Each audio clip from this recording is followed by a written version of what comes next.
We have a lot to talk with you about today, and we're going to put a professional shout out to the Young Turks. They're an online broadcasting organization that has sometimes taken shots at me. And oh, look, they found a voice against ISIS. But that's coming up. If you guys from the Young Turks watch this, just stay focused because I want to take you to school a little bit. Hillary is actually in a neck-and-neck brawl with Bernie Sanders. She's about 3 points up in Iowa, which is within the margin of error. And Bernie Sanders is about 4 points up in New Hampshire, which is just outside the margin of error. This has to have the Clinton campaign having fits. And please understand something.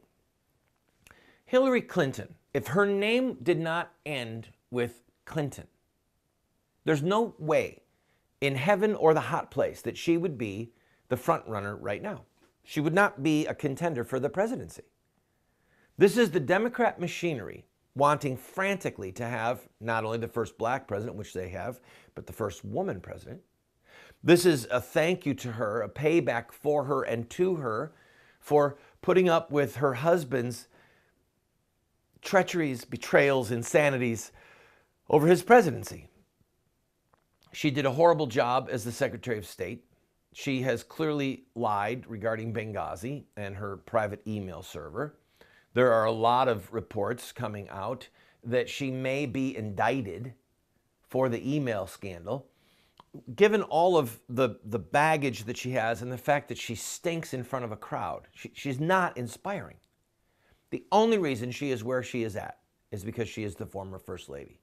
That's it, okay? Small crowds, little enthusiasm.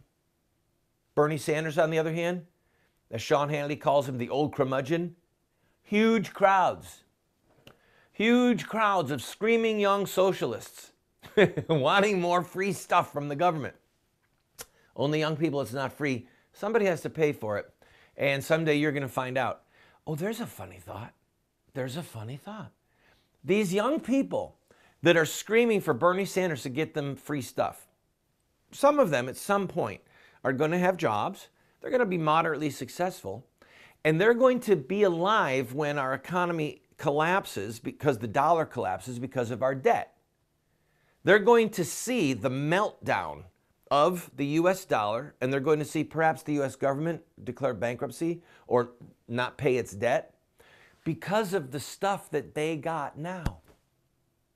The very things that they're clamoring for. Like, let's say that somebody came up to them and said, here, you can have 5 credit cards and a Sears card, a Target card, what are some cool clothing stores? You know, you get all these cards. Macy's card.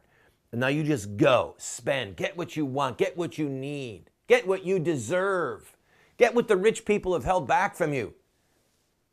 So you go and they rack up all this credit card debt, and then they have their flat screen TVs, and they have their really fine outfits, and they have their iPads and their iPhones and their cool computers and whatever games they want, whatever gadgets, I don't even know. And then the bills start coming in. And then the creditors start knocking on the door. And then people start demanding their money. And they find that they're in a world of hurt because they racked up this debt.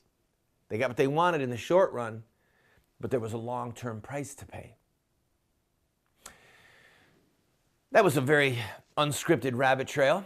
Bernie Sanders is, in fact, drawing huge crowds, promising young people more stuff. Young people who have no clue about how government works, economics, debt, solvency, insolvency, moral obligations, never mind the 10 Commandments. I've got to take a break and we'll come back to Hillary, but before I do, let me just point something out. When Adam and Eve fell in the Garden of Eden, God said to Adam, 6 days shall you labor. He said, by the sweat of your brow, you'll eat. You'll work the earth. Okay? That curse did not exist prior to the fall. It was a punishment. Then the commandment came, 6 days labor, the 7th day rest, okay? The judgment of God looks like heaven compared to the socialists and the communists. God says, you're going to work and earn your bread by the sweat of your brow. Socialism says you're going to work, earn your bread by the sweat of your brow, and so are a whole bunch of other people. By the sweat of your brow, you're going to put total strangers through college and get them car loans, get them all kinds of stuff. Car loans? I don't know. You heard of the Cash for Clunkers? I mean, somebody had to pay for that. It wasn't even a car loan. It was just free cash. Do I make my point? Socialism is based on a violation of the commandments of God.